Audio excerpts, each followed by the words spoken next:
एक लड़की गायिका बनने का सपना देखती है, लेकिन परिवार की पाबंदियां उसके रास्ते में आती हैं। वह गुप्त रूप से अपनी आवाज दुनिया तक पहुंचाती है और लोगों का दिल जीत लेती है। माँ का साथ उसे हिम्मत देता है। आखिर में वह अपने सपनों के लिए खुद खड़ी होती है। बड़ौदा की धूल भरी गलियों में, जहां दोपहर की धूप छतों पर थकी हुई सुनहरी चादर जैसी बिछी होती है और दूर कहीं स्कूल की घंटियों की आवाज रिक्शों की खड़खड़ाहट में मिल जाती है, वहीं 15 साल की इंसिया मलिक अपने सीने में एक तूफान छुपाए चलती है। एक ऐसा तूफान जो सुरों और धुनों से बना है, जो हर वक्त उसके गले में धीमे धीमे गुनगुनाता रहता है, बाहर निकलने का इंतजार करता हुआ। लेकिन उसका घर डर और अनकही तकलीफों से सिला हुआ है। एक ऐसा घर जहाँ दीवारें भी हर चीख और हर चुपचाप गिरा आंसू याद रखती हैं। पर अंदर से वो घर किसी पिंजरे में बंद जानवर की तरह सांस लेता है, घबराया हुआ, डरा हुआ, हमेशा बेचैन। क्योंकि फारूक, इस घर का मालिक, हर रात घर ऐसे लौटता है जैसे कोई तूफान आने वाला हो। उसके कदमों की आहट से ही दादी चुप हो जाती हैं, छोटा भाई खेलते खेलते रुक जाता है और नज़मा, इंसिया की माँ, तुरंत अपनी नजरें झुका लेती है और अपने चेहरे से हर छोटी सी खुशी या उम्मीद का निशान मिटा देती है। फारूक उन आदमियों में से है जो समझते हैं कि काबू पाना ही प्यार होता है और डर ही इज्जत है। इसलिए उसका साया इस घर की हर कोने में फैला रहता है, जैसे अंधेरा। और इसी घुटन भरे माहौल में इंसिया अपने बिखरे बालों को ढीली सी जुड़िया में बांधे हुए, आंखों में दूर कहीं का सपना लिए, अपने संगीत को एक छुपी हुई जान की तरह पकड़े रहती है। वो काम करते वक्त धीरे से गुनगुनाती है, अपनी किताबों के कोनों में गाने के बोल लिखती है और अपनी सस्ती सी गिटार को सिर्फ एक साज नहीं, बल्कि एक दूसरी जिंदगी का दरवाजा मानती है। एक ऐसी जिंदगी जहां गालियों की जगह ताली बजती हो और स्टेज की रोशनी उसके पिता की गुस्से भरी नजर की जगह ले ले। उसकी माँ नज़मा, जिनकी थकी हुई आंखों में फिर भी एक नरम सी बगावत छुपी होती है, वो महसूस करती हैं कि कैसे इंसिया खुद से गुनगुनाती है, कैसे उसकी आवाज घर की हवा को थोड़ा हल्का कर देती है। नज़मा उसके लिए एक ढाल भी बन जाती हैं और एक चुपचाप हौसला बढ़ाने वाली भी। रसोई के डिब्बों में पैसे छिपाना, अखबार के टुकड़ों को संभालना जहां संगीत प्रतियोगिताओं के इश्तिहार छपे होते हैं, और हर बार जब इंसिया धीमे से अपने सपनों का जिक्र करती है तो नजरें चुराकर मुस्कुराना। लेकिन उनकी हर छोटी सी खुशी ज्यादा देर टिक नहीं पाती, क्योंकि फारूक का गुस्सा हमेशा शांति के बाद गिरने वाली बिजली की तरह आता है। वो संगीत को कला नहीं समझता। उसे लगता है ये बगावत है, शोर है, ये याद दिलाता है कि इस घर में कोई ऐसा भी है जो उसकी इजाजत के बिना सपने देखने की हिम्मत रखता है। हर शाम वो चाय उसी तरह मंगवाता है जैसे उसे आदत है। टीवी पर खबरें चलती रहती हैं जिनसे उसे कोई मतलब नहीं, और वो बाहर से शांत दिखता है, लेकिन अंदर गुस्से की आग धीमे धीमे जलती रहती है। बस इंसिया के कमरे से गिटार की हल्की सी आवाज भी उसे भड़का देती है और उसका गला उतनी ही तेजी से उठता है जितनी तेजी से बेट की आवाज। और ऐसे हर पल में नज़मा आगे बढ़ती है, हर चोट अपने ऊपर लेती है, इंसिया को पीछे करती हुई धीरे से कहती है, अभी नहीं, यहाँ नहीं। उसका अपना शरीर उन नीले निशानों से भरा होता है जिन्हें वो हमेशा बाजुओं के नीचे छुपा लेती है। फिर भी जब रात गहरी हो जाती है और फारूक सो जाता है, नज़मा गुड्डू को सुलाती है, फिर इंसिया की तरफ देखती है और एक छोटी सी मुस्कान देती है, जैसे कह रही हो, सपना देख, लेकिन धीरे से, मगर सपना देखना मत छोड़ना। और फिर एक रात हल्की सी लैंप की रोशनी में नज़मा इंसिया के सामने एक पुराना लैपटॉप रखती है। वो लैपटॉप जो उसने अपनी माँ का दिया हुआ सोने का हार गिरवी रखकर खरीदा था, वही हार जिसे वो कभी सोचती थी कि इंसिया की शादी पर पहनाएगी। लेकिन आज उसने उसे बेच दिया ताकि उसकी बेटी के सपने जिंदा रह सकें। उस कुर्बानी का बोझ इंसिया के दिल पर गहरे उतरता है। उसकी उंगलियां कीबोर्ड के ऊपर कांपती रह जाती हैं। वो हल्की आवाज में पूछती है, अम्मी, अगर उन्हें पता चल गया तो? नज़मा जवाब में कुछ नहीं कहती, बस एक नजर उठाकर देखती हैं, एक ऐसी नजर जिसमें उनके अपने दबे हुए हजारों सपने छिपे हैं। वो नजर कहती है, कुछ जोखिम ऐसे होते हैं जो लेना जरूरी होता है जब दिल अब और चुप नहीं रह सकता। उस रात कमरे में सिर्फ लैपटॉप की फीकी रोशनी होती है। इंसिया काले नकाब में चेहरा ढकती है। उसका दिल ढोल की तरह धड़क रहा होता है, क्योंकि चेहरा छुपाना ही एकमात्र तरीका है गाने का, बिना पहचाने जाने के, बिना सजा के। कांपते हाथों से वो कैमरा सेट करती है, रिकॉर्ड दबाने से पहले धीरे से दुआ मांगती है। और जैसे ही उसकी आवाज कमरे में गूंजती है, सच्ची, कच्ची और गहरी, वक्त जैसे थम जाता है। वीडियो सीक्रेट सुपरस्टार नाम से अपलोड होते ही इंसिया लैपटॉप बंद करती है और चुप बैठ जाती है। उसका दिल बाहर सड़क के शोर से भी तेज धड़क रहा होता है। सुबह तक वीडियो आग की तरह फैल जाता है, व्यूज बढ़ते हैं, लाइक्स, शेयर, हर तरफ बात होने लगती है। न्यूज ब्लॉग्स उसकी पहचान पर चर्चा कर रहे हैं, किशोर उसकी आवाज की नकल कर रहे हैं, संगीत पसंद करने वाले उसके सुरों और जज्बात पर बातें कर रहे हैं। इस सारी ऑनलाइन हलचल के बीच इंसिया अपने घर के छोटे से कमरे में बैठी हर बार सांस रोक लेती है जब उसके पिता अपना फोन अनलॉक करते हैं, डर इस बात का कि कहीं वो उसका वीडियो न देख लें। लेकिन उस डर के बीच उसके दिल में एक छोटी सी खुशी भी जल रही होती है, एक छुपी हुई लौ जैसी जो उसे हिम्मत देती है। इसी वायरल वीडियो की खबर पहुंचती है शक्ति कुमार तक, मुंबई का एक मशहूर मगर बदनाम म्यूजिक डायरेक्टर। उसका अंदाज रंगीन, बातें बेबाक, शादीशुदा जिंदगियां नाकाम, लेकिन टैलेंट कमाल का। उसका नाम फिल्मों के क्रेडिट में जितना आता है उतना ही गॉसिप के कॉलमों में भी। जब वो वीडियो देखता है तो उसके चेहरे पर एक तिरछी सी मुस्कान आती है। उसे शोहरत नहीं, उस आवाज की सच्चाई खींचती है, वो कच्चा जादू जिसे म्यूजिक इंडस्ट्री तरस कर ढूंढती है। उधर बड़ौदा में जिंदगी वही तंग रफ्तार में चलती रहती है। सुबह स्कूल, दोपहर में घर के काम और शाम को डर। जब फारूक घर आता है और उसका साया दीवारों तक को सहमा देता है। लेकिन इसी के बीच रात को जब सब सो जाते हैं, इंसिया चुपके से फोन खोलती है और हजारों कमेंट पढ़ती है। अनजान लोग उसे कहते हैं तुम भविष्य की आवाज हो। वो भूल जाती है कि उसके घर में सपने देखना खतरनाक माना जाता है। कुछ सेकंडों के लिए वो बस एक लड़की होती है जिसने गाया और दुनिया ने सुना। लेकिन हकीकत वापस लौटती है जब फारूक उसकी कम होती पढ़ाई देखकर गुस्से में उसकी रिपोर्ट कार्ड छीन लेता है और गुस्से में आकर उसकी प्यारी गिटार की सारी तारें तोड़ देता है। हर तार ऐसे टूटती है जैसे उसके दिल का एक टुकड़ा टूटकर गिर रहा हो। वो तब की आवाज नहीं, एक ताना होता है, याद दिलाने वाला कि इस घर में खुशी की कीमत चुकानी पड़ती है। उस रात जब नज़मा उसे चुप कराने की कोशिश करती है, फारूक को पता चलता है कि उसने हार बेचकर लैपटॉप खरीदा था। उसका गुस्सा फट पड़ता है, हाथ उठता है, आवाज गूंजती है और मजबूरी में इंसिया को लैपटॉप उठाकर बालकनी से नीचे फेंकना पड़ता है।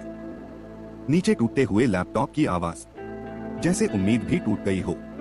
फिर भी उसकी आंखों में एक आग बची रहती है। डर उसे झुका सकता है लेकिन बुझा नहीं सकता। कुछ समय बाद वो चोरी छुपे शक्ति कुमार से संपर्क करती है और मुंबई जाने का बड़ा खतरा उठाती है। हर कदम उसे बगावत जैसा लगता है। लेकिन जब वो उसके रिकॉर्डिंग स्टूडियो में खड़ी होती है, चारों तरफ महंगे सिस्टम, दीवारों पर चमकदार सिंगर्स के पोस्टर, तो उसके कदम रुक जाते हैं और वो उस पार्टी रिमिक्स वाले गाने पर अटक जाती है जिसे शक्ति उससे गवाना चाहता है। उसकी आवाज अटकती है क्योंकि वो गीत उसके सच से जुड़ा नहीं लगता। उसमें दर्द नहीं, बस दिखावा है। वो हिम्मत करके कह देती है कि वो कुछ ऐसा नहीं गा सकती जिसमें सच्चाई न हो। शक्ति थोड़ा हैरान और थोड़ा प्रभावित होकर उसी गाने का असल रूप सुनाता है, धीमा, गहरा, दर्द से भरा हुआ सुर जिसमें छुपी होती है आस और हिम्मत की धड़कन। और जब इंसिया उसे गाती है, सच में गाती है, तो वो हर चोट, हर रोकी हुई चीख, हर चुपचाप गिरे आंसू को सुरों में घोल देती है। कमरा बिल्कुल खामोश हो जाता है। शक्ति, जिसने अपनी जिंदगी में हजारों आवाजें सुनी हैं, वो भी इस बार कुछ पल के लिए चुप हो जाता है। उसे महसूस होता है कि ये लड़की सिर्फ गाना नहीं गा रही, वो एक ताकत बन रही है। उसकी आवाज दुख और उम्मीद की सबसे गहरी जगह से जन्मी है और इसलिए इतनी सच्ची है। जैसे जैसे उसकी पहचान बढ़ने लगती है और अवार्ड नॉमिनेशन में उसका नाम फुसफुसाने लगता है, इंसिया, भले ही अब भी नकाब के पीछे छुपी हो, एक रास्ता देखना शुरू कर देती है। एक ऐसा रास्ता जो सिर्फ संगीत तक नहीं जाता बल्कि आजादी तक जाता है, अपनी माँ के लिए, गुड्डू के लिए, अपने लिए। और जब शक्ति की मदद से वो एक वकील से मिलती है और नज़मा के लिए तलाक के कागज बनवाती है, तो वो उन्हें किसी कागज की तरह नहीं बल्कि एक चुपचाप चल रही क्रांति की तरह पकड़कर रखती है। एक ऐसा वादा कि एक दिन उसकी माँ खुलकर सांस ले पाएगी, हंसी इस घर में डर के बिना गूंजेगी और उसकी गायकी नकाब के पीछे नहीं, खुले आसमान के नीचे होगी। और उसी पल इंसिया सच में समझती है, उसकी आवाज सिर्फ गाना नहीं है, वो जीने का तरीका है, जंजीरें तोड़ने का एक एक सुर है। इंसिया वहीं खड़ी है, हाथ में तलाक के कागज पकड़े हुए। उसका दिल गुस्से, उम्मीद और बेबसी से तेज धड़क रहा है। वो ये कागज अपनी माँ को देती है, पूरे यकीन के साथ कि ये एक कागज उन्हें उस पिंजरे से आजाद कर सकता है जिसमें वो सालों से कैद हैं। लेकिन नज़मा उन कागजों को देखती है और उनकी आंखों में जो दर्द उभरता है वो चोटों से भी गहरा होता है। कांपती आवाज में लेकिन साफ लहजे में वो तलाक से इनकार कर देती हैं। ये सुनकर इंसिया सन्न रह जाती है। उसे लगता है जैसे उसी माँ ने उसे धोखा दिया जिसे वो अपना सबसे बड़ा सहारा समझती थी।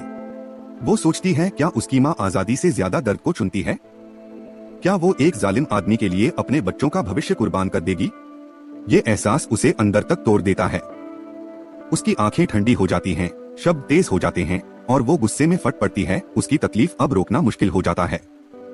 लेकिन रात की खामोशी जब घर में भारी चादर की तरह फैल जाती है, सब कुछ इतना शांत हो जाता है कि सन्नाटा भी चुभने लगता है। तभी दादी एक सच बताती हैं जो इंसिया ने कभी सुना भी नहीं था। वो बताती हैं कि कैसे नज़मा ने इंसिया को पैदा होने से पहले ही बचाने की लड़ाई लड़ी थी। कैसे फारूक बेटी नहीं चाहता था और पेट में ही उसे खत्म करने को कहता था। कैसे नज़मा ने अकेले रोते हुए, अकेले लड़ते हुए हर दर्द चुपचाप सहा, लेकिन अपनी बेटी को दुनिया में आने दिया। ये कमजोरी नहीं थी, ये एक माँ का जिद्दी और अटूट प्यार था। ये सुनकर इंसिया का गुस्सा पिघल जाता है। उसकी शिकायतें अपराध बोध में बदल जाती हैं। वो अपनी माँ को फिर से देखती है, लेकिन अब एक कमजोर औरत के रूप में नहीं, बल्कि एक ऐसी योद्धा के रूप में जिसने बिना शोर किए सालों तक जंग लड़ी, बिना किसी तालियों के, बस प्यार की ताकत से। उस पल बिना कुछ कहे उनके बीच की हवा बदल जाती है। एक खामोश समझ, एक बिना शब्दों वाली माफी, एक ऐसा रिश्ता जो दर्द और मोहब्बत से और गहरा हो जाता है। दिन बीतते हैं, भारी और अधूरे सपनों से भरे हुए। फिर एक दिन खबर गिरती है जैसे बिजली, फारूक को रियाद में नौकरी मिल गई है। उसके लिए ये एक मौका है अपने घर पर और भी ज्यादा पकड़ कसने का।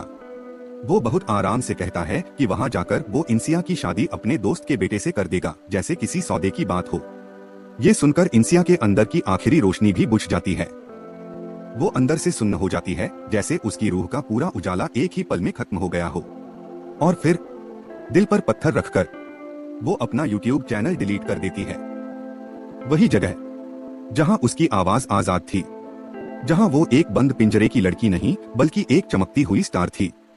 स्क्रीन काली हो जाती है और उसी पल उसका सपना बिना शोर के मर जाता है, उसी कमरे में जहां इस मौत का गवाह कोई नहीं सिवाय उसके खुद के।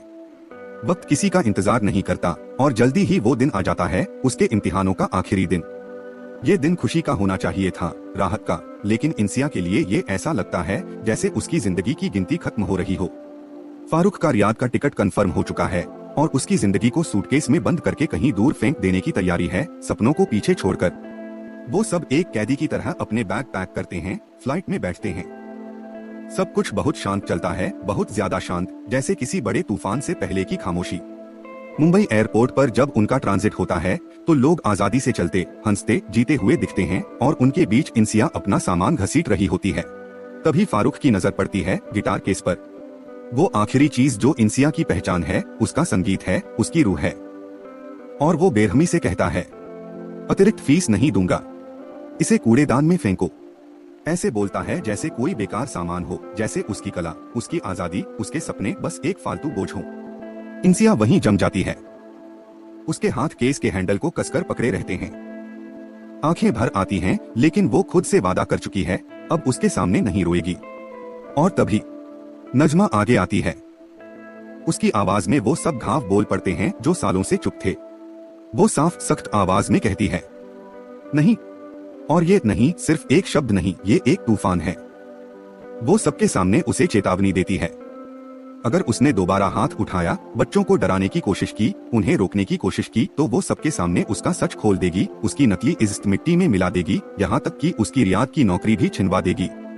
और पहली बार एयरपोर्ट की रोशनी उसकी आंखों में एक नया रंग दिखाती है, डर रहित बगावत। फारूक गुस्से में फिर आदेश देने की कोशिश करता है, लेकिन इस बार नजमा पीछे नहीं हटती। और उसी पल सालों की चुप्पी जैसे फट पड़ती है। वो तलाक के कागज निकालती है, वहीं सबके सामने साइन करती है। न दुख न डर, बस एक साफ आखिरी फैसला। और फिर वो कागज फारूक के हाथ में ऐसे रखती है जैसे कोई योद्धा युद्धभूमि पर दुश्मन के सामने अपनी शर्त फेंक रहा हो। यह सुनकर सब लोग चुप हो जाते हैं, कुछ लोग हैरान होते हैं, कुछ की आंखों में चुपचाप सपोर्ट दिखता है। नजमा सीधी खड़ी रहती है, सिर ऊंचा करके, और वो अपने आखिरी शब्द आंसुओं के साथ नहीं बल्कि इज्जत और हिम्मत के साथ कहती है। और इसी गरिमा के साथ वो मुड़ती है और चल पड़ती है। उसके बच्चे उसके पीछे पीछे, और फारूक एयरपोर्ट के बीचों बीच खड़ा रह जाता है, हाथ में साइन किए हुए पेपर लिए। उसकी हुकूमत टूट चुकी है, उसका नकली रौब बिखर चुका है। वो बेकरारी से नाम पुकारता है, माफी मांगने की कोशिश करता है, वही माफी जो उसने कभी किसी को नहीं दी। बाहर निकलते ही आजाद लेकिन अनजान रास्ते पर नजमा जल्दी से एक अनजान शख्स का फोन मांगती है। उसकी आवाज अब भी हल्की कांप रही होती है, मगर मकसद साफ है। वो इंसिया से कहती है कि शक्ति कुमार को कॉल करो, क्योंकि अब पहली बार उनके पास अपने रास्ते खुद चुनने का हक है, चाहे वो रास्ता कैसा भी हो। और फिर सिर्फ हिम्मत और टूटे हुए अतीत को साथ लेकर वे अवार्ड सेरेमनी की तरफ बढ़ते हैं, वहीं जहां इंसिया को बेस्ट फीमेल सिंगर के लिए नॉमिनेट किया गया है। वो सपना जो उसने दबा दिया था अब फिर से धड़कने लगता है। जैसे ही वे वेन्यू पहुंचते हैं, चारों तरफ चमकती लाइटें, सेलिब्रिटीज, कैमरे और तालियां गूंजती हैं। सेरेमनी शुरू होती है। हर नाम के अनाउंसमेंट पर दिल की धड़कनें तेज होती जाती हैं। और जब आखिरकार विनर का नाम लिया जाता है, वो इंसिया नहीं होती। एक पल को दुनिया रुक जाती है। न जीतने का वो दर्द चुभता है, क्योंकि वो जानती है कि यहाँ तक पहुँचना ही एक खून से लिखी हुई लड़ाई थी। लेकिन तभी कुछ ऐसा होता है जिसकी किसी ने उम्मीद नहीं की थी। विनर मोनाली ठाकुर स्टेज पर जाती हैं, अवार्ड लेती हैं, लेकिन अपनी जीत का जश्न मनाने के बजाय माइक पर आकर पूरे देश से कहती हैं कि ये अवार्ड उस लड़की का होना चाहिए जिसने सिर्फ अपनी आवाज और एक सपने से पूरे मुल्क को हिला दिया, इंसिया के नाम। इंसिया अपनी सीट पर बैठी रह जाती है, हैरान। उसके हाथ हल्के हल्के कांप रहे हैं और पूरी हॉल की नजरें अब उसी पर टिक चुकी हैं। तभी शेखती कुमार अपनी सीट से उठते हैं, जोरदार तालियां बजाते हुए कहते हैं कि स्पॉटलाइट इंसिया पर डाली जाए। वो उसे स्टेज पर आने का इशारा करते हैं और जैसे ही इंसिया भीड़ के बीच से गुजरती है, हर कदम ऐसा लगता है जैसे वो अपने खोए हुए अस्तित्व का एक एक टुकड़ा वापस ले रही हो। आखिरकार वो स्टेज पर पहुंचती है। तेज रोशनी उसके चेहरे पर पड़ती है। उसके पास उसकी गिटार केस है, जैसे उसकी आत्मा का हिस्सा। वो माइक पकड़ती है, आवाज थोड़ी भावुक लेकिन मजबूत, और पहली बार अपने असली चेहरे, अपनी असली पहचान को दुनिया के सामने लाती है। वो कहती है, असली सीक्रेट सुपरस्टार मैं नहीं, मेरी माँ नजमा है। वो औरत जो हमेशा चुपचाप लड़ी ताकि मैं एक दिन रोशनी में खड़ी हो सकूं। पूरा हॉल तालियों से गूंज उठता है, कैमरों की फ्लैश चमकती है, बहुतों की आंखों में आंसू हैं। ये सिर्फ अवार्ड का पल नहीं, एक माँ बेटी के रिश्ते की जीत का पल है। तालियों की गूंज के बीच आखिरी संदेश उभरता है, टू मदर्स एंड मदरहुड, माओं और मातृत्व को समर्पित। क्योंकि हर सपने के पीछे, हर कामयाब आवाज के पीछे अक्सर एक माँ होती है जिसने सब कुछ सहकर भी अपने बच्चों के लिए उम्मीद नहीं छोड़ी।